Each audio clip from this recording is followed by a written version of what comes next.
Hey, this is David Owen. And this is Marian Cowigowen. And this is You Show Me Yours, a podcast where a married couple discuss the movies and television that they loved before the first date.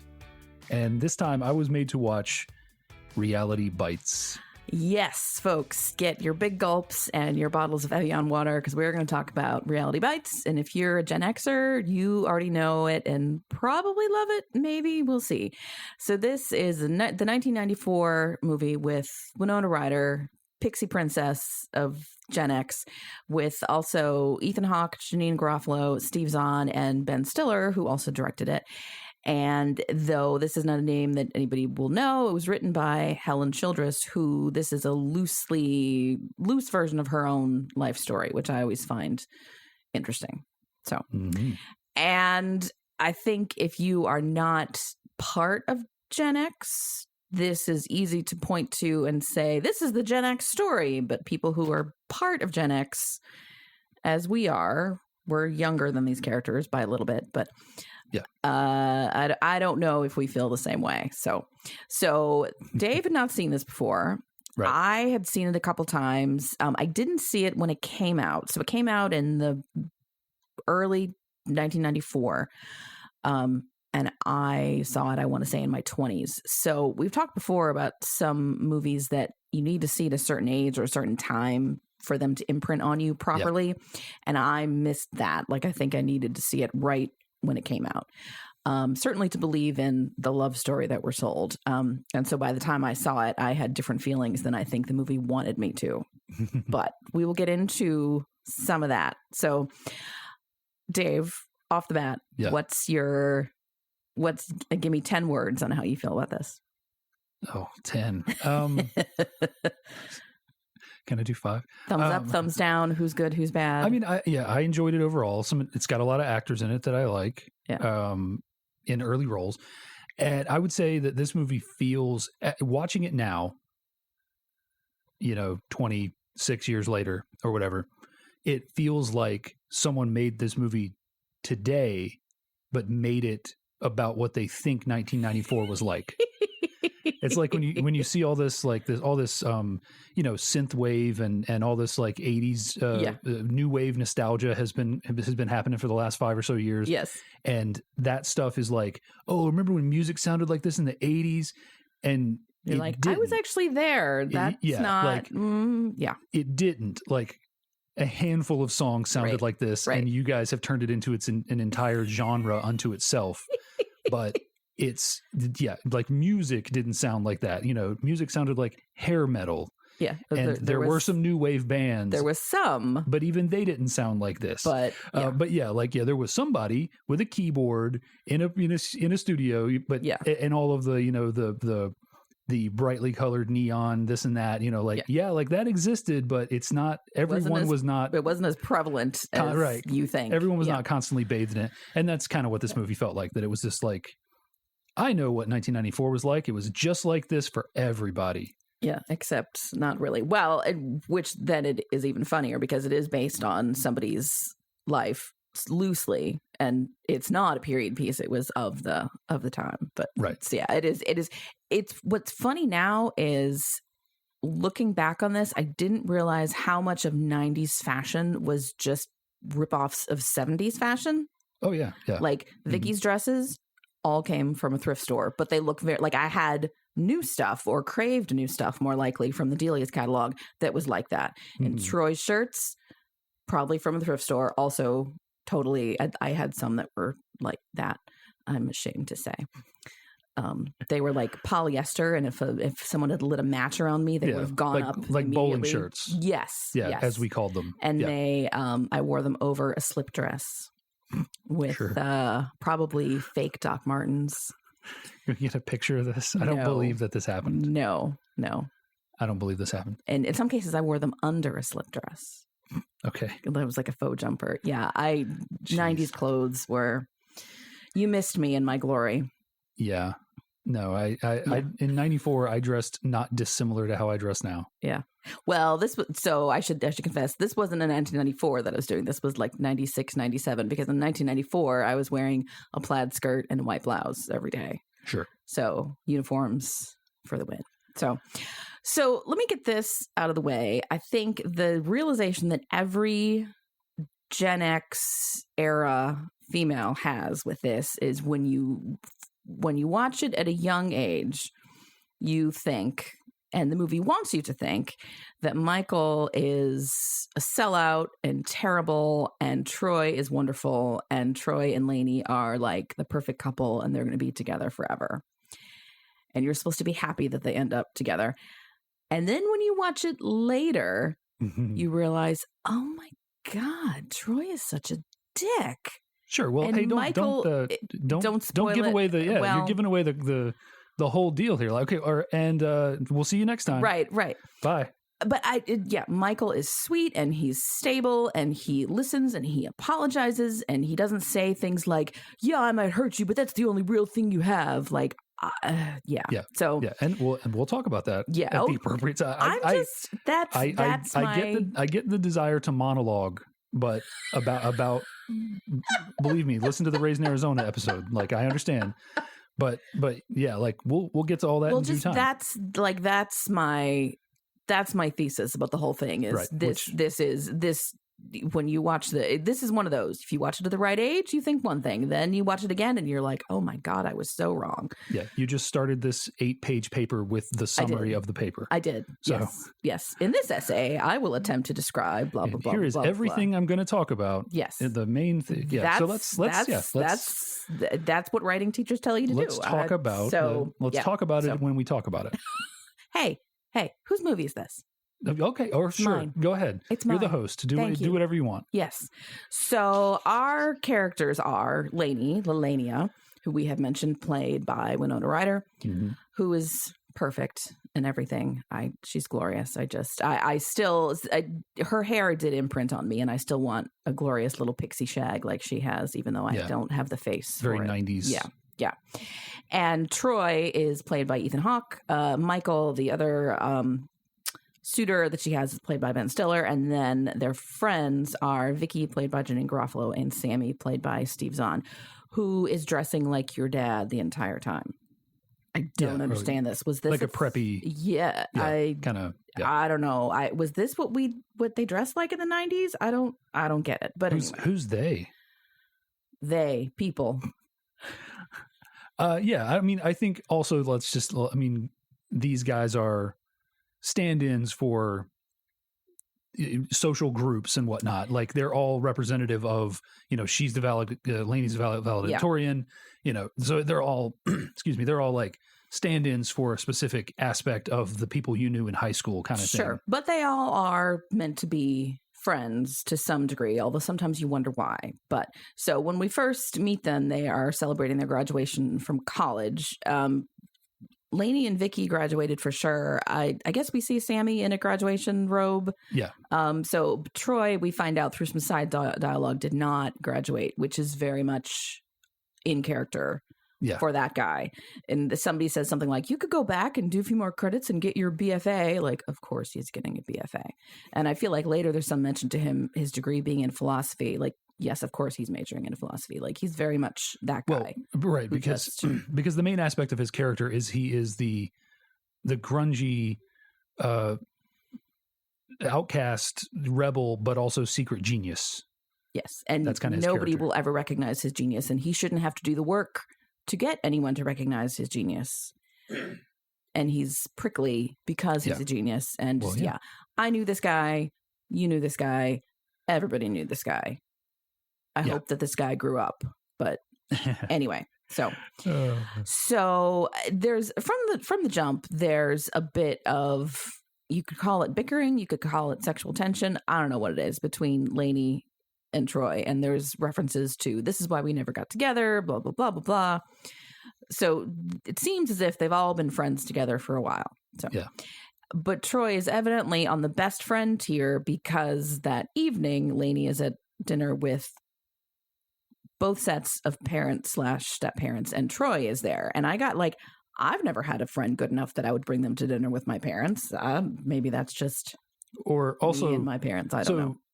I don't know. This is reading a lot into it, but there's often this dynamic where I guess I see it with females sometimes, where, well, when are you going to get a boyfriend? When are you going to get... Yeah. So it could be that he has been playing that role of like Maybe coming to the dinners and like kind of being a boyfriend stand-in. Does that seem like something he would do?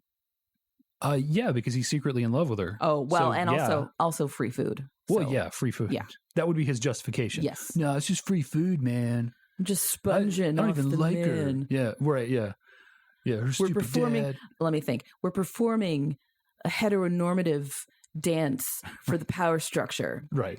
Yeah. Also, her dad, Joe Don Baker. Yeah. And her mom is Swoosie Kurtz, who is underused. Swoosie Kurtz is also good and everything. So, and her parents are great because they both have these. Each of them is remarried. Each of them is remarried, and you can tell that the reason that it didn't work out is because they both want to be in charge of the relationship to the extent that her mom is married to like a man child who needs her to like cut his steak for him because he can't figure out how to cut a steak in public. He's really a dim bulb.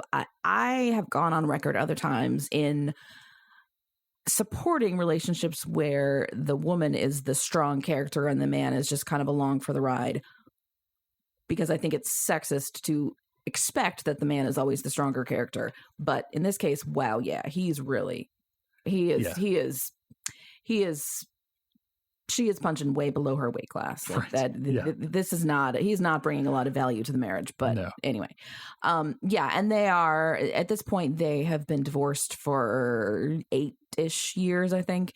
And they're still bickering, and to the point where, Lainey's mom is upset that Lainey's dad is giving her a car and this and that. And and Lainey is the peacemaker. And like, my parents are not divorced, but I imagine for a lot of people who saw this movie, they're like, yes, that's my family right there. Yeah. And so I come from divorced parents, much like Troy. My parents divorced when I was 5. Mm-hmm. But they always had a good relationship. Like their relationship was better after they divorced than when they were married. Because as soon as they weren't married, they were just like... That took away the reason for the strife. Whatever. I was thinking during that scene, and plenty of other times I've thought, I'm so glad that your parents got along and it wasn't this like bickering thing. Yeah. Now, granted, I've never seen the two of them in the same room. So, and you never will. And I never will now. So there wasn't ever anything of like, oh, we have to placate one because the other is going to be there. Like that just wouldn't have happened. But I'm glad that you did not have an acrimonious parenting situation to deal with, because that just seems like a drag. And the concept of divorced parents runs through because, Lainey's parents are divorced. Troy's parents are divorced. I don't think we ever hear about Sammy's. Vicky insists that her parents' marriage is miserable. I think it sounds comfortable and fine to me, but I'm saying that from the vantage point of being married 14 years. So what do I know? There's a lot of moments where when you're watching this at our age, you're like, oh, you're so young. Right. You will change your mind, but that is not the point. So we see that Lainey's parents are not going to be a whole lot of help in starting her on her adult life. Her father has given her their old car and gives her a gas card, but that's it. Yeah.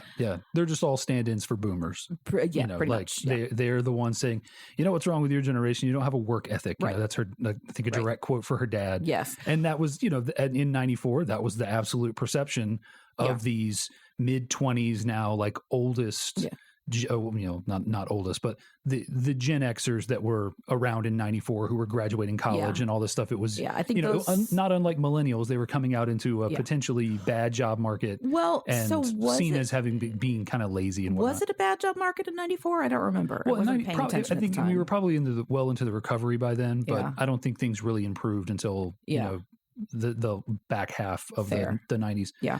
Well, and I think that set of parents is still, because they seemed like they were early baby boomers, maybe late maybe older of the silent generation, but they're just there to be the man. They're there to be the boomers. Yeah, they seem to have the standpoint of, you should buy a house. I bought ours for $5,000. You can't save $5,000. Well, prices have changed. House doesn't cost $5,000. So parents are just there to be oppressive. So then we see Lainey at work. She has the goal of being a documentary filmmaker, as many movie characters do. And I got to say, this is something that perpetually irritates me when a movie or a TV show or a book or whatever is so thinly based on the creator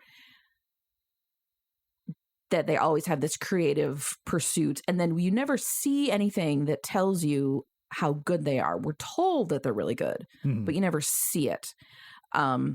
Sure. I find that annoying. And I don't want to be able to look at a piece of fiction and say, oh, that came from her life and that, and that, and that, and that, and that, and that. Like, I find it boring. And anyway, but Lainey is a production assistant, temporary. I think she's not on staff. She's an intern or something like that. Yeah. For some morning TV show, and the host is played by John Mahoney, who is delightful at being a creep. Yeah, playing against type. Frasier's dad playing against type. Well, but I've seen him other things, and he was, not. But my point being, if you are below 45 years old, you will know him as Frasier's dad. True. Period. True. That will be the only thing you've ever seen him in, just like Kelsey Grammer will always be Frasier. True. To people of the right age. Well, to pretty much anybody.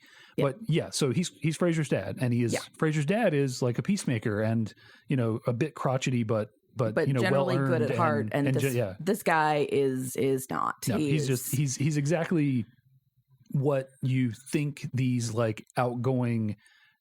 It's a morning show. These outgoing morning show hosts are, that like the moment after the camera stops, like the smile goes away and they just become like tyrants. Yeah. Yeah. You're sure that he's very vain. He probably hates his work and hates the people that he interviews. Oh yeah. And the audience, I'm sure. Oh yeah. Yeah. And just secretly, a bunch of blue hairs secretly thinks that he should be either doing the Today Show in New York or some war correspondent somewhere. Right. And because he's in the back half of his career, and he's been unappreciated for his entire career. And now he's stuck on this stupid local morning show. Yeah. And just full of rage. And anyway, so, we just see that she is working there, and it's in her industry, but not really. But that's where she is right now. The kind of job you would get right out of college. Yes.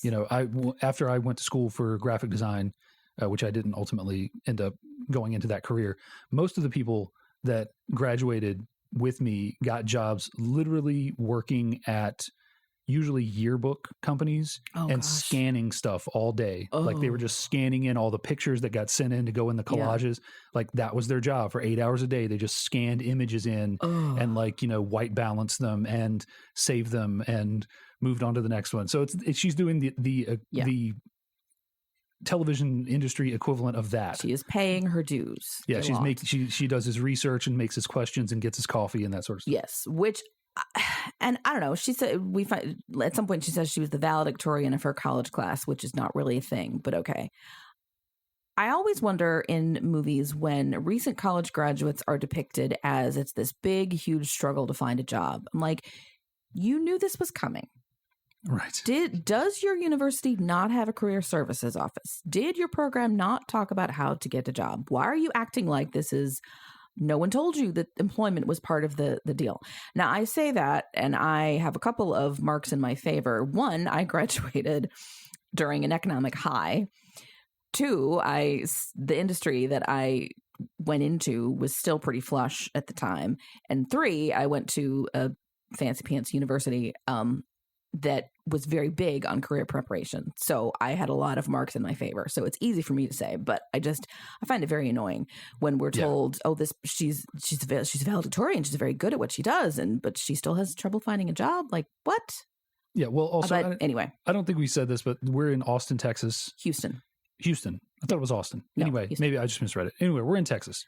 So a quick aside, we sat down to watch this today, and it's really just like gloomy outside and like overcast and rainy. Yeah. And I sat down and I was like, oh, it's going to be cool to watch this, era defining Gen X movie set in Seattle on a rainy, gloomy day like this. Right. And then it was not set in Seattle, to which I then remembered, You're that's thinking Singles. Of the other one. Yeah. That's Singles, the other one. Yeah. And I haven't seen Singles either, but all I can tell you about Singles for certain after watching this one is it has a far better soundtrack. There's nothing wrong with the soundtrack for this movie, but Singles by far has a soundtrack which is more representative of the time than this does, because there's a lot of like your mom and dad's music, which is true. Like if it's this is a more real soundtrack because I listened to so much, we all did, of our parents' music. Yeah. So like a Bee Gees song is in my rotation because in 1994 because my parents listened to it. You know, so are rock songs from when I was 10. They're in my rotation even as a teen. A lot of Simon and Garfunkel in mine. Sure. Yeah. Because you know, so this one's far more realistic in terms of what music is being listened to. But yeah, singles, way better soundtrack. Yeah. Well, this has a lot less flannel too. Oh yeah. This is not about that. No. This is just the 90s. This is not grunge. Right. That's a much narrower stripe. So, yeah. So anyway, So we're seeing Lainey at work.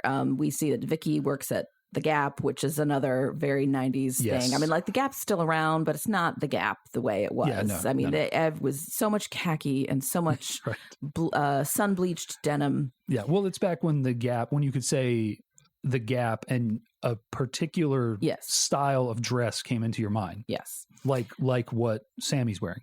Yes, everything tucked in, and oh my God, so baggy. Yeah. So Lainey goes to pick up Vicky from work and drive her home, and Vicky's with the customer, and she's talking to a woman who, and we don't. It's not making fun of her. It's just we just see her from the back, and she's like, "Oh yeah, that fits great." And I mean, this thing is a tent. You could fit two of her in denim. It's a denim button-down shirt. Yeah, and I was remembering how oversized everything was in the 90s. Oh yeah, there are T-shirts that I had in high school that I could probably wear now, and let me tell you, I'm bigger now than I was in high school. Yeah. Oh yeah, same. Because they were just that huge. And I don't know what we did with all the fabric. How did we not blow away when the wind picked up and catch you like a sail? I don't know. But somebody did. Somewhere there's like probably 0.001 of missing children in 93 was from blown away. They eventually put that checkbox on the missing persons form, you know, blown away, baggy shirt. And then probably the Product Safety Commission said shirts cannot be wider than they are long or something like that. So you have to put it through a wind tunnel test before you can sell it. Right. So, and as they get home and it turns out, whoops, Vicky forgot to tell Lainey that she said Troy could move into their apartment because he got fired from his job for stealing a Snickers bar. Because he worked at a newsstand. Yes. And he stole a single And Snickers this is played, and I agree with this, this is played as Troy thinks that the universe owes him things and just takes a Snickers bar and thinks it's no big deal. But also, like, it's like at this point, it's like a 35-cent candy bar. Oh, yeah. But at the same time, he was probably on the margin anyway. Yeah. So, you know. Knowing him. I'm not going to spend a lot of time defending Troy and his employment record right now. So him moving into the apartment complicates things because sexual tension and all that stuff. Yes. And so there is this back and forth. Only thing we forgot to mention, which is of extreme importance to the movie, is that Lainey is always filming everything. Yeah. Because like you said, she's an aspiring documentarian, and the documentary that she is going to make her name on is a documentary about her friends. Yeah. So in the intro, we're seeing through her perspective. Yeah, she's constantly filming in the apartment when they're all there. Yeah, so constantly filming.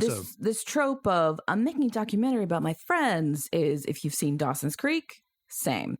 If you've seen Felicity, I feel like there was somebody who did that too. Like this is not a new concept, and it will never die. So this is just the 1994 iteration of this.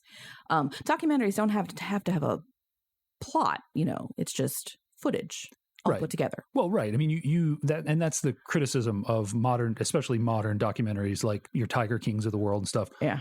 The narrative gets created after the fact. Yeah.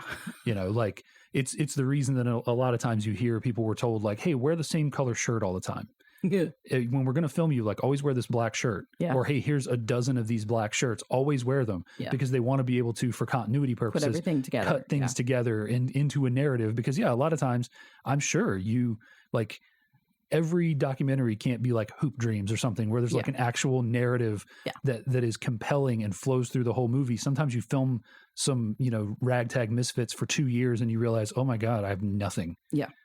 I have nothing here of any interest but these boring people doing their boring jobs day in and day out. What can I do to create a storyline out of this? Yeah. But so Lainey and Vicky are driving, and Lainey's smoking a cigarette as always. Like I had forgotten how much people smoked. Yeah. Well, and young people, ever present. Young people, especially. I mean, the amount of people that I knew in high school that smoked Yeah, I mean everybody smoked, and it's kind of borderline like 60s kind of thing. Where just like everybody's smoking. It is. It's a little bit out of Mad Men. It's just constant all the time, and no one ever coughs, of course. No. Well, they're all young, so right. They've got the good lungs. So, and Michael is driving, pulls up next to them in traffic and is having a conversation on his cell phone, which is comically large by 2020 standards. It's one of those. It's like a brick type thing. And for whatever, it's not the classic gray. It's Crockett and Tubbs. It's a little smaller than that. You're right. Yeah, it's the one. I don't remember what model it was. It's the one before the big popular Nokia that everybody had. Okay. But just like the bottom of it flipped out. Yeah. It's that, or you had a thing that covered the numbers and that flipped out, and you had a little antenna that you pulled up. Yeah. It's that one. But it's pretty big. Oh yeah, no, it's ridiculous. It's like this. It's like somewhere between the size of a VHS and a cassette tape. Well, or like an 8-track. Sorry, it's like between the size of like an 8-track and a VHS. It's like it's big. Yeah. So, and for whatever reason, I don't know, maybe because they're kind of jerks, Lainey and Vicky find this hysterical that he's talking on a phone. I don't know. Because he's a yuppie, right? He's a businessman. He's so busy in his convertible. He's talking business. He's the kind of person we hate. And so Lainey, and I can't tell if she does this deliberately, she tosses her lit cigarette out the window and it lands in his passenger seat. Yeah. I can't tell if she's just being a jerk and didn't hear the message, give a hoot, don't pollute, or if she's literally throwing at him. But either way, it lands on some stuff and there's smoke and he's on the phone trying to put it out and he crashes into her car. Yeah, because of the So I don't. Is that what we call a meet cute? I don't know.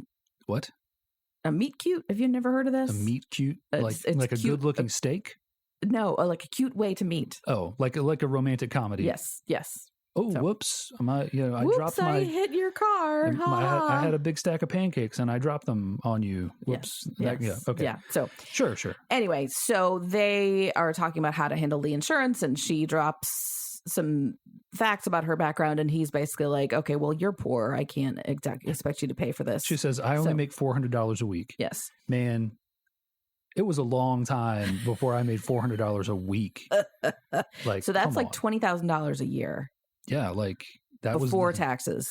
You're talking about like, I think I might have made. I was working 40 hours at a video store, and I think I made about like maybe 200 a week on a good week where I like took a few extra shifts or something. Yeah. Trying to think. Yeah. Well, in 1994, I was making like $4 an hour, working part-time at a church. So I don't know. I don't have a direct comparison, but so anyway, they're taken with each other and they agree to go on a date, which is going to happen. Well, and before that, they're in the office. And again, like this movie is consistently seeding all of these things. Yeah. Lot of Chekhov's guns, as we like to say. Well, sure. I don't even know if I'm talking about one of those. Oh, okay. It's always seeding these things again that make it look like someone made it today. Mm-hmm. Of what they thought it was like back then, because he works for this television station that's like, it looks like they're trying to be like an edgier MTV. I think someone even says that. Yeah. So they're trying to be like a direct competitor for MTV, but even edgier. And they've got all this like, bombastic signage and stuff. And on his desk, he has a porcelain sculpture of Dr. Sorry, why did his name just leave my head? I don't know it. Dr. Zaius from Planet of the Apes, which again, Planet of the Apes is a movie from the 70s. So if we're presuming that these guys are in their 20s, like they would have seen it around 10, 11 years old, maybe. I mean, he's, in his mid 20s. Yeah. He would have seen this around 10 or 11 years old. So again, they're like seeding this nostalgia, which again is nostalgia for stuff from the 70s for these kids who are in the 90s. And that's always how it works. Yeah. That's how this stuff always works. Like the young adult generation at any given time is always going to have stuff from 15 years before as the stuff that they like, that their pop culture references are always going to be 15 years old. So it's actually, on the one hand, it's a good job of doing that. But on the other hand, it's like, it's like a little bit of a bludgeoning.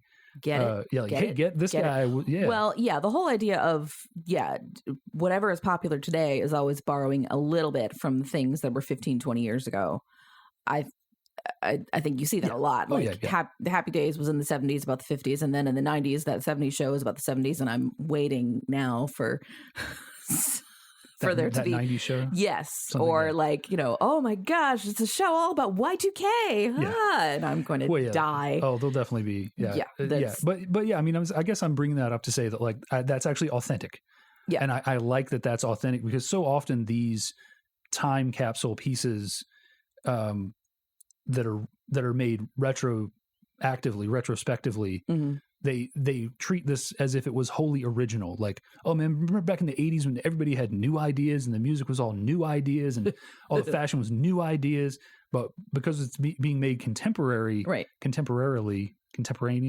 whatever, that it's actually giving you a real true snapshot of what it would have been like, like the one point in an earlier scene, Vicky has a metal lunchbox, mm-hmm. which was like such the thing for specifically women, young women with red lipstick and Betty Bangs to have with them in the 90s, early 90s, which is exactly what she is. And then, and she has, oh my God, in her room, we see it at one point is like, it's like ABBA posters and central. So it's really cool. It's like actually it's because it's of the time. Yeah. It's a legitimate time capsule of what it was like in 1994 to be a 20-something-year-old person in 1994. But it is very concentrated. Oh yeah, I would say. Yeah, it's Oh yeah. So which is and it's because it was made in that time. You can't say it's fake or it's trying too hard, really. But it's just it's a lot. So So they have a date.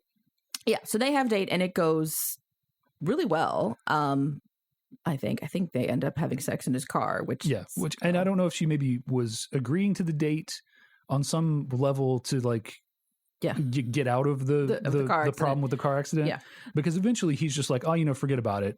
And then she breaks his Dr. Zaius and he's like, oh, no big deal. It was just only a collector's item. It's fine. So it's like, it's almost like it seems like it could be like a pity date and or the opportunity to try to like, well, if I take this guy on a date, and maybe I'll never call him again, but he won't make me pay for his car. Right. Yeah. So, well, and Michael goes to pick up Lainey at their house and all the friends are there and Troy takes an instant dislike to him. I wouldn't say anybody particularly takes a like to him, but Troy immediately is just vibing. Because he's coming to pick her up in a suit. Yeah. And he's wearing the outfit of a yuppie, whatever we call him. They actually call him a yuppie. I don't know what we were calling that sort of person in the early 90s, but yeah, like he's the guy that quote unquote sold out to have the career and the house and the wife and the dog and the two kids. Like he is living the dream, quote unquote, that was forced upon all these kids while they were in high school that Troy specifically is rebelling against with his acoustic guitar fronted rock band. Does Troy know what he's rebelling against though? I don't know. What do you got? That's what he's rebelling against. Yeah. So their date goes well. They bond over big gulps. Yeah, big gulps and the fact that even though they're on different paths, mm-hmm. they share this sort of Gen X malaise. Just like I'm never really happy, and every now and then I'm happy, and it's fleeting, but then they're both like, well, but this is one of those moments where I'm just happy, because So it's like they both bond over the general angst of being Gen Xers in the 20s. Yeah. So, and they're very cute together. I think they're both just corresponding levels of awkward and cute and everything. So shortly after this, Lainey is at work, and it's been established before, in addition to her boss being a jerk, he never reads the cue cards or does any research. If you just hand him something, he will read it. He's the Ron Burgundy. I was about to sorry, say steal that. Your thunder. Yes. And he doesn't like her. Yeah. And she is trying to use this job as a platform or as a stepping stone. And it seems like the other people, or at least one guy in particular, mm-hmm. recognizes her talent and recognizes that she's a good addition to the team. Yeah. But I think the actual host hates her. Yeah. Like, and I was complaining before, we never really see anything of hers to tell us that she actually is good. But I think the support of the rest of the crew does tell us something. They recognize her as being good. Yeah. Yeah. So anyway, he kind of, she's trying to get him to take a look at this. She's cutting her documentary together in her spare time at work. And she's trying to get him to take a look at it. And he won't even give her the time of day because he doesn't like her. He doesn't like her. He doesn't like her work. I'm sure he doesn't like kids today. And they're always on his lawn. Yeah, so we're given reasons to understand that he's bad and she doesn't like him. Yes, so because he's mean to her, and she is prepping some stuff for him, some cue cards and things like that, and realizes I can get some revenge. And I think he's said something like, "Get rid of her. I don't want her here." Like, basically, at the end of the week, fire her. She overhears a private conversation that's basically like, "Get rid of her." So she knows she's on her way out. So she goes out in a blaze of glory, and she gives him cue cards where he admits to being a pedophile and other things. And I knew what was coming. And I was thinking, oh my God, is he going to embarrass this very kind woman who's written this book about kids and self-esteem and doing good work? But no, it's all, the embarrassment is all on him. Yeah, so, nice job. Yeah. Minimal collateral damage there, but she is unceremoniously fired.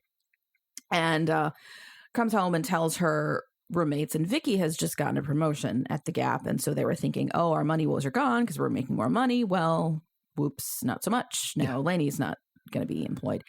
And Vicky says, oh, I know what you can do. You can come work at the Gap with me. I need a part-timer. Like, it's not forever, but and Lainey's just like, oh, I'm not going to work at the Gap. Come on. Well, that was not the thing to say. No way. No, yeah.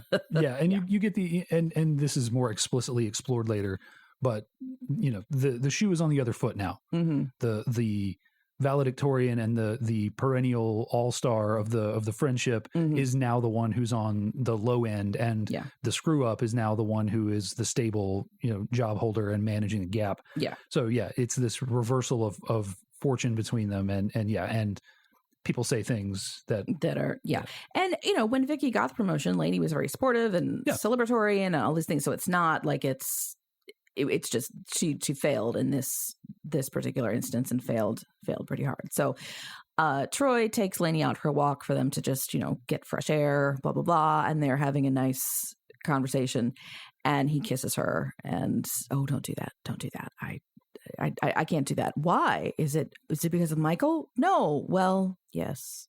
Right. Well, yeah. Yeah. Well, and you also, you just get this idea that obviously, I mean, like you say, it's been brewing between them for all these years, and you get the idea, and on some level, I think a lot of people have been on this path before. Maybe not you, maybe not me, where you have someone who's a good friend, but there's something else there, but they're such a good friend that you don't want to ruin it by moving into a different type of relationship. And I've definitely had a couple of female friends in high school where I was just oblivious to the fact that opportunity was even there to move it farther. And then, years later, them saying like, oh, I was just waiting for you to ask me out or something. I'm like, that wasn't even, I had no idea on my radar, and I think it's that kind of thing where it's that moment of like, of course, confusion because this person is like your brother or whatever. Yeah. But it proves that the passion is there from both sides, but the circumstances, the timing is wrong. Yeah. Well, and he gives very mixed signals. When she came home from the date with Michael, he was doing some negging on her, I think. Yeah. And she said something like, well, why do you even care? And he says, oh, because I'm in love with you. And he watches her face change, and then he laughs in her face. Right. Like, so. Because having real emotions is not. That's not cool. It's not cool. It's not what the rebel does. Right. I have no emotions whatsoever. Yeah. So he's, Yeah. So in the midst of all this, she's lost her job. Her, she's had this awkward moment with her, all of her best friend, quote mad. Best friend. Yeah. And her, she's on the outs with all of her friends. Yeah.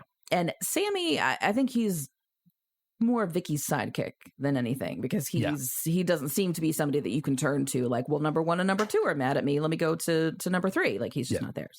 So she is sitting in front of the TV all day and calls a psychic hotline because it's a 1-900 number. All right. Yeah. Now, kids, remember let me explain some things. Yes. Back in the day when everyone had landlines, you could call a 1-900 number, different than an 800 number, because it's not free at all. Toll free. 800's toll free. Yeah. And not only was it a long distance call, it was like $3 a minute or something. I don't know. I never called one, but they would get you sucked in. And this was a psychic to tell you what you should do about your problems, and which Lainey needs right then. And you can't tell while it's happening, but later Vicky comes in and says, we have a $400 phone bill. Right. You can see which is over. Time is passing, but yeah. It's unclear how much, but like a lot. To get a $400 phone bill is a lot. That is something that kids today are never going to have to experience, is the shocker phone bill at the end of the month. No. For kids today, the equivalent of this is your data charges. Yeah, but I was going to say it's that you bought a bunch of stuff on Fortnite and then realized that was real money you were spending, that your V-Bucks cost you actual money, and the 10,000 V-Bucks that you purchased that day were actually costly, and it wasn't just virtual. Same kind of thing here. Like, you don't realize that you're spending the money, but you're spending it. So all of a sudden, and nobody has any money for this, and Lainey goes to her dad to see if she can borrow the money, and her dad's like, nope. Her mom and dad. Kids need a work ethic, and so she's like, you need to do something. He's like, you need to break out. You need to do something innovative. She's like, oh, yeah. So what she does is, and you've seen this trope too. She goes to the gas station and tells people, hey, if you're going to pay cash for your gas, give me the cash and I'll put it on my gas card. And then she gets a good deal of cash that way, and manages to pay off the bill and keeps doing it, I think. And they get food that way, and for some amount of time. Some amount of time. Yeah. So then she gets a phone call from Michael, and Michael, because he's in New York at this point. He's gone. He pitched her basically, let me sell your documentary. I'm going to this network event.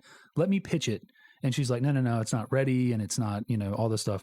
And so he's been out of the picture for this whole psychic hotline and gas card scheme. Yeah. He's been in New York at his network event or whatever. Yeah. And he told them about her documentary, and they loved it, and they want to buy it, and she's going to get an advance, I guess, and maybe the money woes are over. I don't know. And this is especially good news because she just had sort of a blowout fight with Troy, again, with the sexual tension brimming over.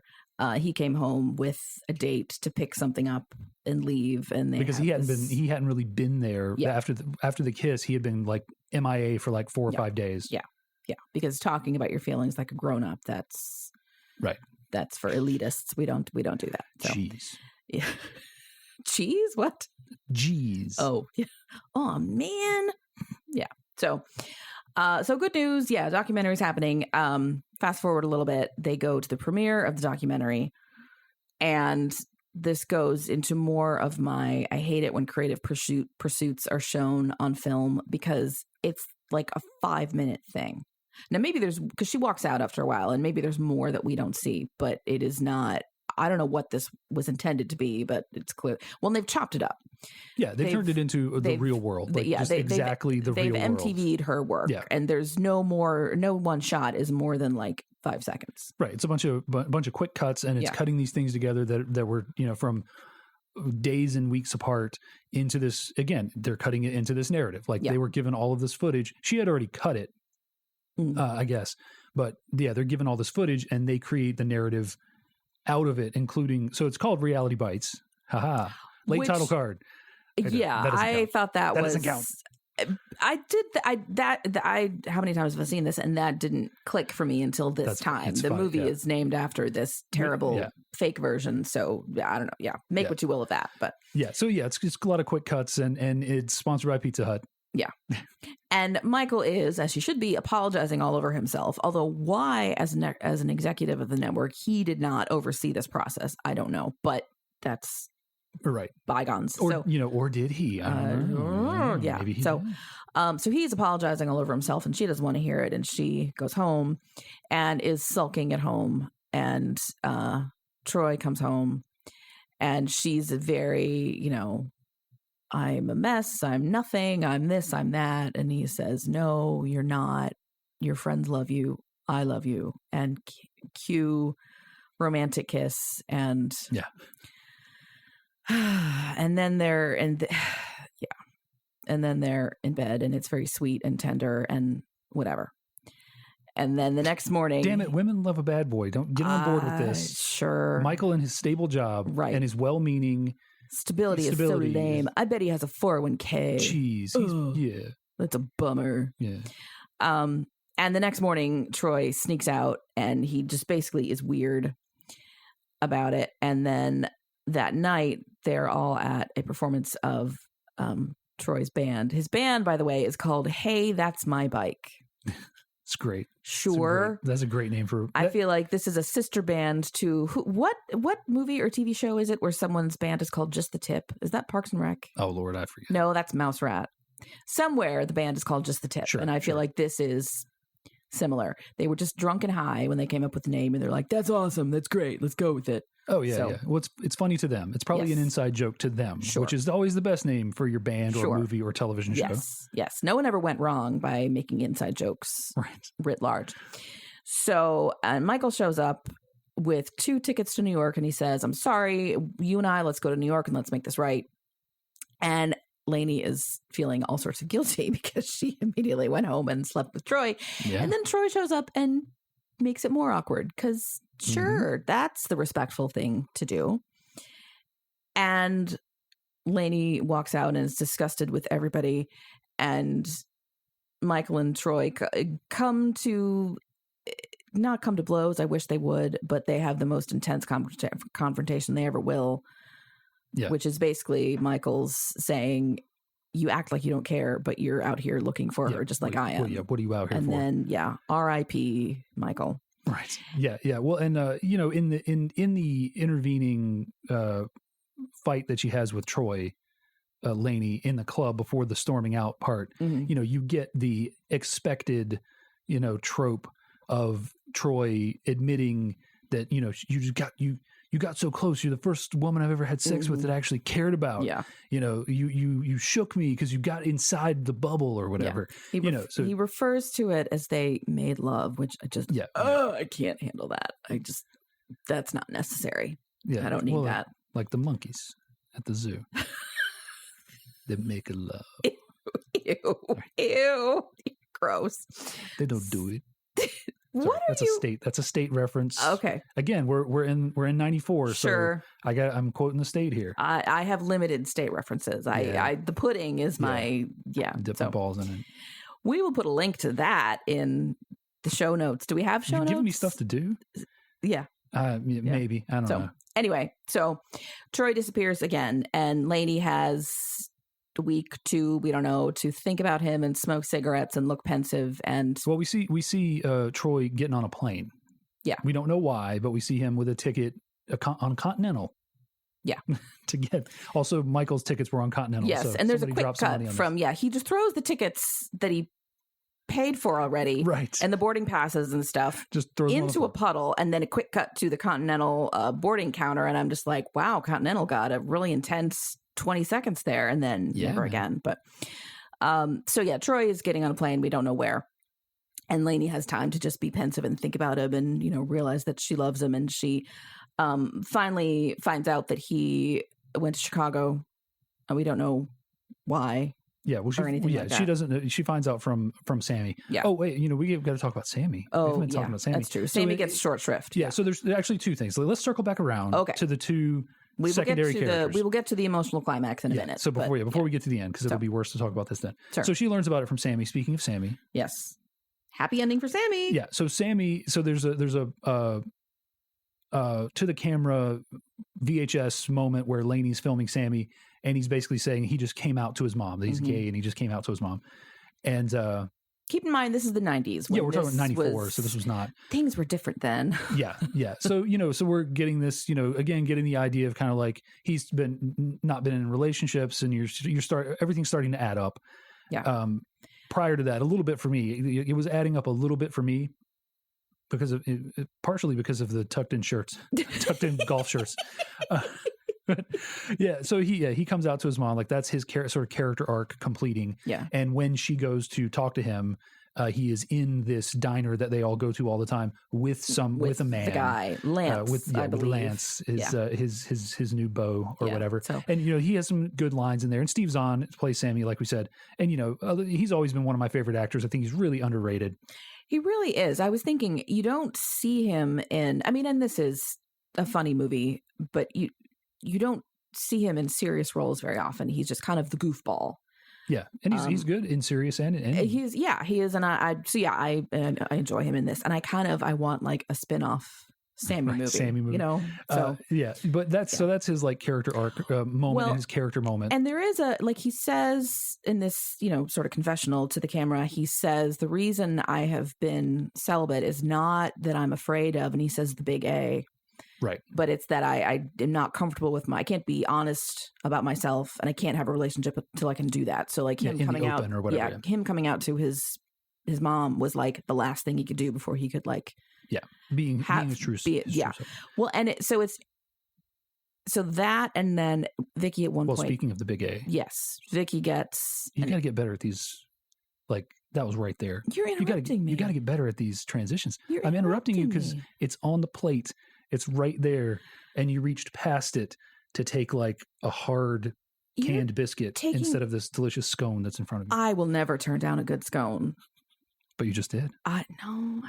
It's taking issues with my presentation. Good grief. Anyway, it was right there. We are like Vicky's parents who have been married for a long time and just are like brother and sister. Yes, I apologize for interrupting you. Anyway. So in addition to Sammy talking about the big A, Vicky, who has been established, has a lot of one-night stands, and she has a book where she writes things down, and she's up to 66. Now, is that just this year or in her lifetime? But 66 is still a lot for 22. At least it is to me. I don't know.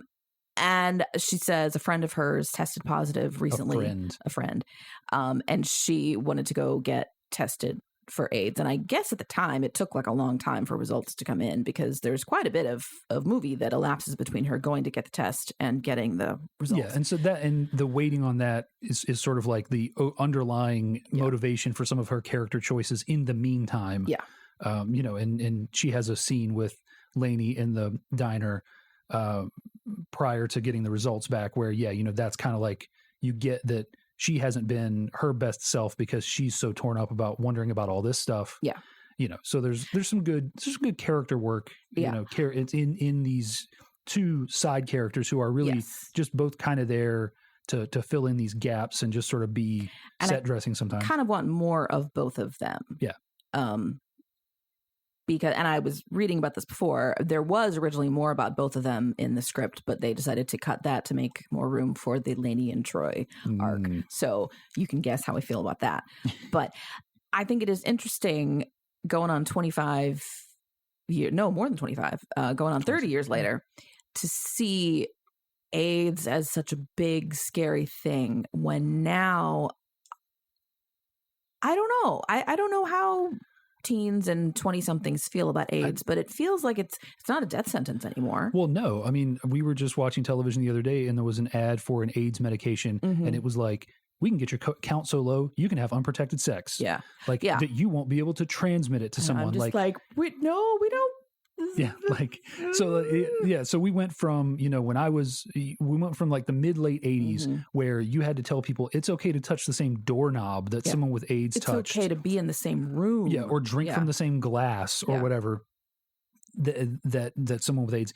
And now here we are 30 some years later, and it's basically under complete control in the first world. Obviously, AIDS is still ravaging parts of Africa and other places. It's not under control by any means. Do not, don't mistake what I'm saying here for me saying, AIDS is no longer a thing because it's ravaging certain parts of the world. But I think even in the first, even in the, do we say the first world anymore? I don't know. In the U.S., it is still a very complex regimen. Oh, yeah. And it requires very good insurance. Yeah. But Magic Johnson's still alive. Well, shocker, a millionaire has the resources to fight. It doesn't matter how much money you have if the thing you have is a death sentence. What I mean by that is at the time that he got it, it was still a death sentence. That's and just in the intervening years, I mean, he was pretty much, he came back to basketball for a little while. Like, just the amount, the speed with which, and again, this is a good testament to the human, intellect, is we had this thing that was affecting everybody and we took it as seriously as we could and we put the best people on it. We let science lead the way. We put the scientists on it. Yeah. And they effectively solved it. There are certain problems that you can never solve them. you can only hope to contain them in a way that makes them completely inconsequential. And that's where we are getting to with AIDS. I was about to say, I don't think we solved AIDS. I think no. It'll always be here. Yeah. It's like polio or whatever, we may have gotten it to die out. I don't know the stats on polio, but so many of these diseases that we started vaccinating people for that we've effectively ended, so long as you actually do the thing. So long as everybody is responsible. Yeah. That, it's one of those things that you like it. I marvel at where the human brain can take us, the human mind can take us when we let it. When we let it is key, I think. Yeah. So, but that's a whole other discussion. So anyway, for us, I imagine that both of us in our high school years and immediately after, we're getting a lot of messages about AIDS and safe sex and wear a condom every time. And, and so and I don't know if kids today get those messages. I mean, I hope they do. Yeah. But it's interesting to think about how, we're going to find out soon enough. That's true. That's true. Oh, la, la, la, la, la, la, la, la. I don't want to think about that. Hey, he is the same age that I was when I got sex ed in school. We got it in 5th grade in Randolph County, North Carolina. God, can you, sex ed is awkward enough when you're in a classroom. Is it going to be worse over Zoom? Yeah. We'll find out, I guess. Yeah. Anyway, so just interesting to see a difference, because AIDS would not be depicted that way in a movie today, I don't think. So. No, well, no. There would be something else. Yeah. Is there something That's else? True. It would be a COVID test. Well, yeah, but I'm saying is there could be some other thing that is just as threatening, because we don't know. We're not young people anymore. What do you guys fear? Not. What do young people fear? I don't know. Yeah. Socially, what's the worst thing that can happen to you socially and sexually? My Instagram got deleted. That would be the thing. Yeah. So anyway, that's I didn't want to shortchange those two characters because the movie overall does. But Sammy and Vicky kind of complete their arc. Yeah. She's negative. I guess goes back to banging one night stands. Yeah, you wonder, did she learn her lesson? Is she now going to be a Trojan customer for life? I secretly wanted her to end up with Michael. Yeah. Just it's just the last scene is just Lainey and Troy happy, and Vicky and Michael sitting across the couch from them, also snuggling and laughing. That would be so, because he is such a good guy at heart, let's kind of get into the end so we can talk about that, because that's kind of that like you say, this movie hasn't aged well in so many different ways. Not it got on PC or something, but as the audience aged with the movie, I would say that's it. It changes based on how old you are. I think if you showed this to a 16, 17-year-old today, they would still say, "Oh, Troy is so great." Oh, yeah. And it's not that the movie didn't age well; it's that you have to be the right age to see. Yeah, so it doesn't. It hits you different ways at different ages. But so Lainey finds out that Troy is in Chicago and runs home and packs a grocery bag, like a paper bag. Yeah, but then here's the other thing. My first thought is they ain't gonna let you on the plane with that, and then I remembered it's 1994. Yeah, they'll let you on the plane with anything, a flaming torch. Yeah, really. They don't. You could probably still smoke on planes at that point. Yeah, so they don't care. Right. And there was that scene where Troy goes from the ticket counter to the waiting area where he's waiting for his plane, smoking the entire time, and it's they're 10 feet apart. Yeah. Yeah. Yes. That's not I forgot about this. Speaking of smoking, there's lots of shots of, back and forth, Lainey and Troy at various points, and they're smoking and just being angsty. And you pan back and there's a sign. Well, we find Troy out where Troy is, which he's in a hospital. Yeah. He's sitting in a hospital. Yeah.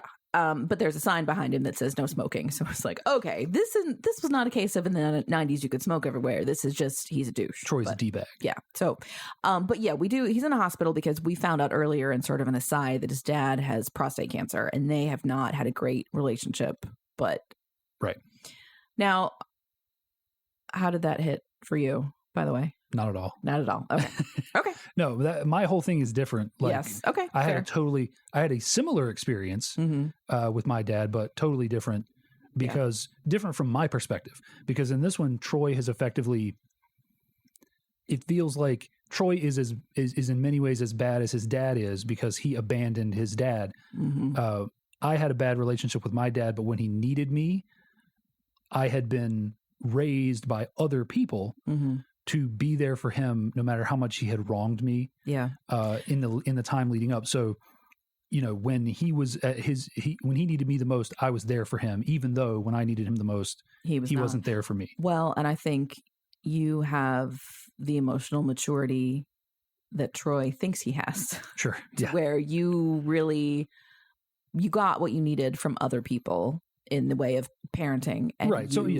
and you have processed your feelings about your dad in a way that he didn't. Yeah. So you could say that I had advantages that he didn't have. I had I had a grandfather who was my maternal grandfather, who was very sort of a traditional male role model, stoic, and didn't express a lot of emotion, but still I was able to absorb so much from him in terms of how to conduct yourself, because that's the ultimate thing of this generation, that the rough age that we are and beyond.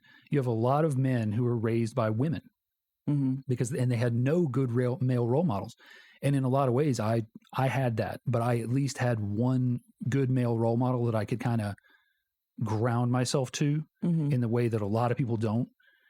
So it kind of ended up, I kind of got, I'm with those kids that got mostly raised by women, but I also happen to have a pretty consistent male role model that was not, he was kind of, his way of being a role model was to just kind of be there and you observed him, like he was didn't give you speeches or anything. Right. He was the sort of guy that everybody knew that they could depend on, that he was always the first one there if you needed help. He was always, looked to take on extra responsibilities within the community and within the family and that sort of stuff. Just dependable, and he delivered, and he did what he said he was going to do, and just lived his life up to this certain standard. And he never lectured me. He never had to say, this is how we, like the capital we as a family, do this. This is how we keep our promises. This is how we live up to our responsibilities to the community. He just did it without complaint and gave me that role model, which is the exact opposite of my dad, of anything I got from my dad. Unless I wanted to know how to use a lot of drugs and drink and just generally be a bad father. Then that was a great role model. He was a great role model for that. But yeah, so I seeing the Troy the character and the relationship, like that could have been me without a good male role model and without a good center. And if the things with my dad had been different, like the advantage I had with my dad is we didn't have long enough to establish a relationship, so that I never really cared that much for him. It wasn't like he had earned the amount of love and respect that was due the office of father, but he himself hadn't earned any additional. So he had the bare minimum amount of love and respect for me because he was my dad, but then it didn't grow beyond that. Which, so that could have been a different situation if I did have a time with him where it was good. And then it went bad. Things could have been different, but so I can see the parallels between those relationships, but I also think that's only surface level. And then when you actually dig below, it's like we had totally opposite experiences. So I want to ask you later, because this is not really relevant to this, but what you think the difference is being raised by women versus having a male role model. Because you hear that a lot. Conservative commentators will say, oh, it's all these men raised by single moms. They're not strong, whatever. And I think, I don't. I take offense to that as a mother. But I don't. Like I'll tell you that right now. That's absolute bullshit. Like that is, I am stronger because I was raised by the women in my life. If my mom and dad had never gotten divorced and he had been in my life consistently as a male role model, I would have turned out a far worse and far weaker person than I am. So oftentimes point I'm getting at is the male role model that is available is so much worse. And because the male role model is so much worse, the female has to be that much stronger. Mm-hmm. And so what I got from the females in my life was the strength, the quote, male strength and the female strength, because they had to serve both roles, not just as my parent, but as in the family. The full spectrum of traits. Well, so do you think then that, because you said something that made me think about that, like having your grandfather in the picture, do you think that he contributed things that your grandmother and your mom and your aunt couldn't? Yes and no. Like I said, what he gave me was this, because he didn't actively contribute anything. Mm-hmm. He contributed through this sort of far off example, mm-hmm. through his actions, and not through any, through me observing his actions, mm-hmm. not actions that I directly benefited from. Yeah. Everything that my mom did that demonstrated her strength, kept food on our table, or got us out of a bad situation when we were in one in her second marriage, or got us, off. Well, we were never off on the streets, mm-hmm. but we were close. Yeah, and family took us in and stuff. But her strength through that was like obvious and like demonstrable. Like it was shown to me in action. That affected me directly. Right. And his strength was observed from more of a distance. Yeah. Or maybe it was like more foundational. Yeah. Hers was. Okay. Yeah. Okay, so I mean, I think you can be raised by just women and have zero male role models and turn out as well or better. Mm-hmm. Because so often the male role model that you would have, the one, remember, whose character and integrity allowed him to leave his responsibilities, is not the role model that you want. You want the role model to be the one that stayed and ensured your continued existence in a time where, like, if we were animals, he would have literally been abandoning his defenseless children to die to a predator. Yeah.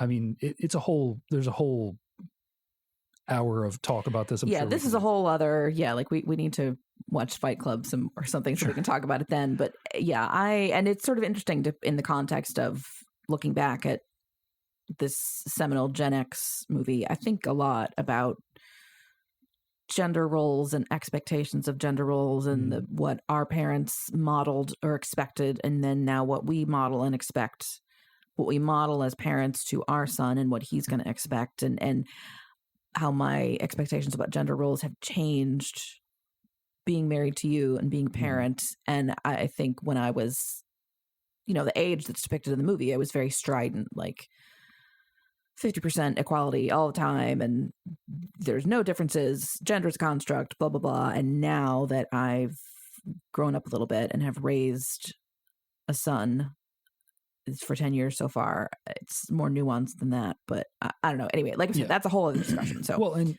this is the generation where that sort of paradigm shifted. Where we were generally born, the Gen Xers were generally born to, Ozzie and Harriet. Yeah. And we grew up into Al and Peg Bundys, I just mean unconventional parents when I say Al. Sure. Homer and Marge Simpsons. I mean, less conventional. Can we be Coach and Tammy Taylor? That's sure, better. Sure, yeah. Sure. You don't know who they are, do you? Coach and Tammy Taylor. Oh. You mean Coach from like the show Coach? No, Friday Night Lights. Oh, my God. Now, if we want to talk about Craig T. Nelson. Yes, that is. Give me on Coach. Give me on Major Dad. Let's go to some positive male role models here. No. Yeah. I forgot what I was saying, so I'm just saying. Yeah. Gender roles and parenting. Gender. I feel like this is a whole. The Gen X was the generation that really broke that. Not to say that obviously all of the progress for women that happened prior to that, not just in the 60s, but suffrage and all that stuff. Like there was a ton of progress that had been made, but we were kind of the first generation where it became more and more common for the kids to be raised with a different outlook, so that when it came time for us to have kids, it wasn't a bunch of these Ozzie and Harriet relationships with one working parent in the suburbs and these specific like predestined laid out plans for exactly how this was going to go. Well, and I think that is, you talk about progress for women's suffrage and more rights and things like that. But I think then the follow up to that has to be there is more freedom for men to do things. not just a woman can vote and hold a job, but a man can be a stay-at-home parent, right. and a man can cry, and and I think that's one of those without the other is meaningless. Yeah. Right. Oh yeah. So, and I think that's probably what our generation / the millennials is doing as parents. Yeah. I don't know. That's the goal anyway. Okay, we got way off track. So.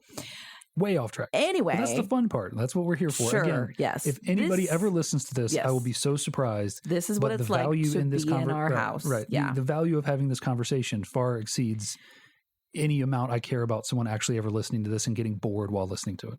Yeah. Well, yeah. This is why our 10-year-old sometimes is just like, seriously, guys. But he's better at doing it under his breath than he used to be. So anyway, so Lainey is on her way to look for Troy. We don't. Her taxi pulls up. We don't. Yeah. Yeah. I mean, she just, as far as we know, she's just going to take her brown paper sack of clothes and go to the airport and buy a ticket to Chicago. And go to the nearest person and say, "Excuse me, have you seen Troy?" He's swarthy. And they'll say, "Hair." "Yes, ma'am. He's at that stinking bar over there, the one that smells like old beer." And she'll find him and everything. But no, he's right there. He got out of the cab. The cab that pulled up was not hers. It was his cab pulling up to her house. And he actually looks like he's bathed and he's wearing a suit and he looks nice. And he says, "Well, my dad died." So we presume that the thing that sent him there was a call that was like, "Hey, there's not long." He's on the last leg. And he says, basically, "I had a lot of time to think." And he throws in some philosophy bullshit words. He's smart. We're a tumor on the edge of existence. I don't know what it was, but something. But it basically, I'm sorry I acted that way. I love you. That's it. And then they hug and all is forgiven. And then the last scene is them in their apartment and there's moving boxes. And so I don't know if Vicky's moving out, he's moving in. I don't know what. Like they're going, are the friends going their separate ways? Or, I mean, he already lived there. So so it's not his boxes. Now he gets to sleep in a bed. And then there's an answering machine. Remember answering machines, kids? Yeah, we still have one. We do that we never use. Because we still have a landline. No one calls us. We are secretly 85. Yeah. We just have very young sounding voices. Mm-hmm. And it's her dad who is like, "Hey, what is this $900 gas bill? I'm going to talk to you about this gas card bill." Yeah. And you kind of, that's like a sitcom ending where you expect it to be freeze frame, like, uh-oh. And then we're done. Except for mid credits, there's a scene and this is the most 90s pairing you could have. It's Karen Duffy and Evan Dando. Okay. Doing they're playing rough analogs of Lainey and Troy, and it's very, because this movie's through the looking glass now. Yes, Michael has written a show about his relationship with Lainey in a movie that is autobiographical about the writer who is Lainey. It's the most meta. It's meta before meta was a thing. Yeah, and they're just being very like the MTV versions of Lainey and Troy. Yeah, he's made this like edgier version of essentially, and their names are, I think, Elena and Roy, something like that. And at the end, Elena gets in one final PSA: "I hope he doesn't drink and drive." Yeah. And then cue Lisa Loeb. Yeah, and we're done. So that's Reality Bites. That is so, Reality Bites. I said my strongest opinion up front, which is, when you watch this in your 40s, you are like, stick with Michael. He's stable. He's kind. He apologizes. Yeah. Well, he can pay for things. Right. Troy's a douche. Yeah. But I think that's just growth. Well, and I don't think that's a failure of the movie. It's just you age. So. Right. It's of course. Yeah. At a certain point, the bad boy looks, it's Matthew McConaughey in Dazed and Confused looks real cool to a 16-year-old, but to a 40-year-old, he looks useless. Well, yeah, his line there is, "I get older, they stay the same age." It's the opposite. Yes. Yeah. Yeah. So yeah, I mean, it's all about perspective, but it's not just this movie, but the movies that do this. Yeah. This trope of, look at this guy. He's stable and good. Isn't he boring and dumb? Yeah. And basically he just gets shit on the whole movie. Yeah. And does nothing wrong ever. Trust his bosses a little bit too much. Right. Like he makes a mistake that he profusely apologizes for. Yeah. And wants to make it right. But like at least if you're going to do this trope in a movie, make him secretly a jerk. Like in the final scene, let him reveal some negative, milkshake duck. Like let him reveal some character trait that allows you to just hate him. Well, I mean, is that what that final thing is supposed to be? Like, oh, he made this fake version of her documentary. I don't know. I didn't get that. If that's what that was supposed to be, I didn't either. I don't know. But if it was, it not mission accomplished. No, because it didn't make me suddenly hate him. It just made me think, well, okay, he's making the best of it.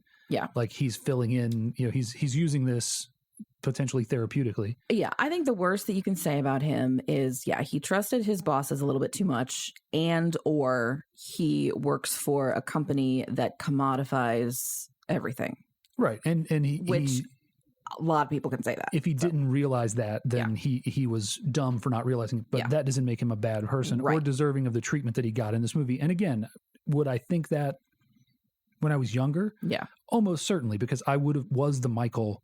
Yeah, in several situations in my life where I was pining after some girl who was choosing Troy's while I was able to be the Michael. Yeah, not that it ever was like full on like this, but like why you didn't have a convertible? No. But just like I was the nice guy that finished last. So yeah, it's I think I would have felt that way even in '94. Watching this movie, because even by then, at 15 years old, I had been the nice guy who had finished last at least once or twice by that point in my life. So, yeah, I mean, overall, I enjoy it. It's a good time capsule. Yeah. The fashion and the stuff. And like I said way too many words about before, it's an actual accurate representation of what it was like then, which is to say it was filled with a lot of nostalgia for the 70s. Yeah.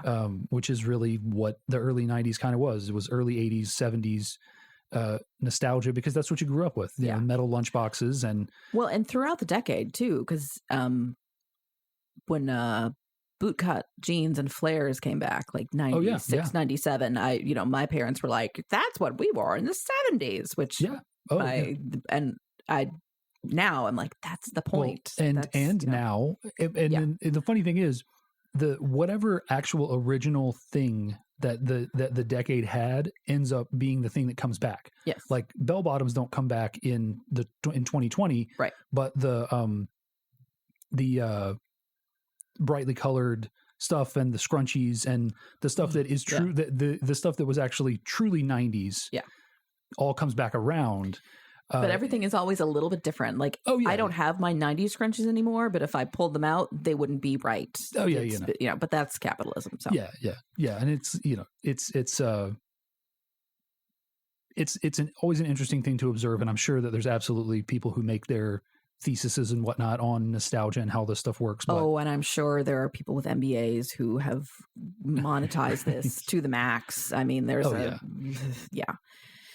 check the calendar. Okay, it's time for one strap overalls to come back. Right. Okay. Who can we get to? What influencer can we get to do that? And do you remember that point in the 90s where having suspenders but wearing them down was a thing? No. It was like late 80s, early 90s, I think. I missed out on a lot of this stuff because we wore uniforms in my school. Yeah, so it was I didn't see this up It was close. like right before braided belts became really popular for guys. Yeah, there was this period where you would, the pants had like the place to buckle suspenders to. And you would put the suspenders on the pants and then wear them down. Like you would kind of like you were saying, a one overall attached. Yeah. It was that. It was just suspenders, but worn down. Is that I feel like I've seen that on some TV show or movie somewhere. Oh, I'm sure. I couldn't tell you who. What did you wear as a top? Was it just like a white t-shirt? Yeah, like a white t-shirt or like a wife beater kind of thing. Do we call them wife beaters? We call them A-shirts now. Oh, okay. Although one time I posted... are we saying his name? I don't know. Our 10-year-old had an A-shirt and wanted me to take a picture of him and put it on Facebook, and I did. And I said something about little boys in A-shirts are so cute. And my friends were like, what are you calling it an A-shirt for? It's a wife beater. And I was like, he is 4. Right. Can we not? I don't have to explain that to him. No, A-shirt is fine.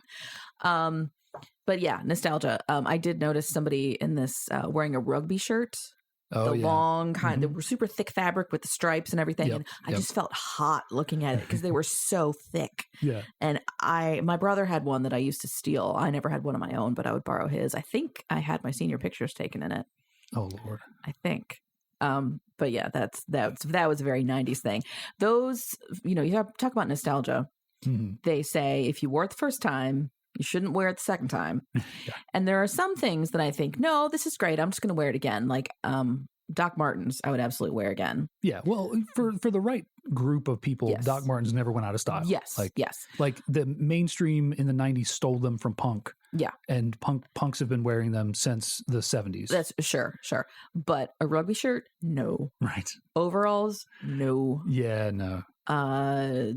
Knee socks with it. Well, I think that's if you're over 25, you shouldn't do that. But no, not doing that again. Like there's a lot of things where I'm just like, that's no. I had my fill of that. That will not be happening.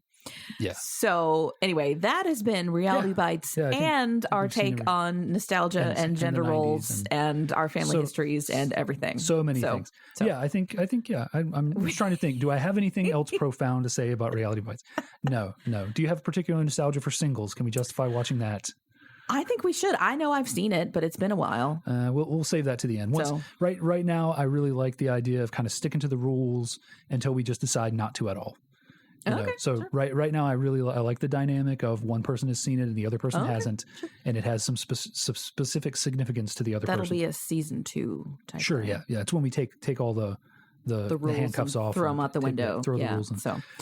So, but hey, listen, folks, if you're still hanging in there, if you've made it through our treatises, our monologues on various things that had nothing to do with the movie, we would love to know what you think about Reality Bites, about Troy, about Michael, about nostalgia, about gender roles, whatever.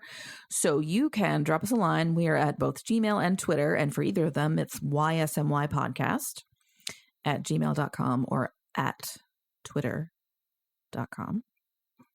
I like to be specific about these things. YSMY. YSMY. YSMY stands for You Show Me Yours, in case you hadn't figured that out. Yeah. So drop us a line. Let us know what you think. Are we insufferable? Don't tell us that. That'll hurt our feelings. Oh, please, go ahead. I don't know. Okay. Well, tell him that. Yeah. Don't tell me. And that's been Reality Bites for the day. Yeah, folks. You should join us next time when I am going to make Marian watch Commando. Oh boy. The Arnold Schwarzenegger, Alyssa Milano classic action movie. I've never heard of this. Commando? Yeah. You'll enjoy this. Are there going to be a lot of occasions to say Samantha? No. I'm just everything with Alyssa Milano. You need to make a good Tony Danza impression. Though there might be some opportunities to say Mona. Okay, but that's fine. Yeah. That's fine. Any of them. Yeah, Tony Danza. I think that's going to do it, right? That's it. All right. This has been You Show Me Yours. We'll see you next week. Thanks for listening. Bye. Bye.